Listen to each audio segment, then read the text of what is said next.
Looking for a fast-charging, ultra-responsive stylus for your iPad? Meet the 2X Fast Charge Active Stylus Pen, designed for 2018 to 2025 Apple iPads. Take your creativity and productivity to the next level. Click the link in the video description to shop now on Amazon. Today on Watch Club Daily, we're diving into a fascinating story that's sure to spark some royal intrigue. You might remember Princess Diana, the people's princess, and her tumultuous relationship with Prince Charles, but what about their former secretary who kept it all running smoothly for barely a year? Meet Margaret Benston, a woman so devoted to the royal family that she lasted only 12 months as their personal secretary.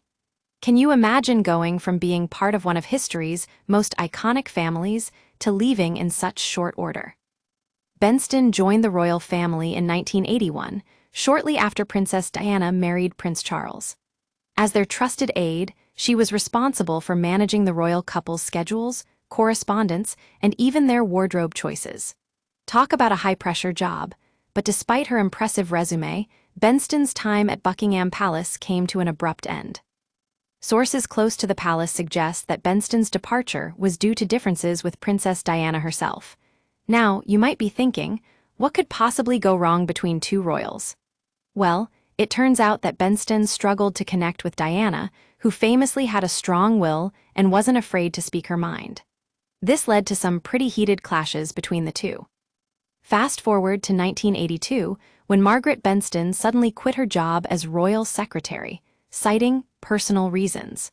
It's not entirely clear what happened after that, but one thing's for sure. She didn't stick around long enough to see out the rest of Prince Charles and Princess Diana's marriage. As you might expect from someone who worked so closely with a member of the royal family, Benston has kept pretty much under wraps about her time in the palace. However, we can infer that life as a royal aide isn't all it's cracked up to be, especially when dealing with high-maintenance royals like Diana. So what can we take away from Margaret Benston's brief but eventful stint at Buckingham Palace? Well, for one thing, it highlights just how challenging it must have been for someone like her to navigate the complexities of royal life.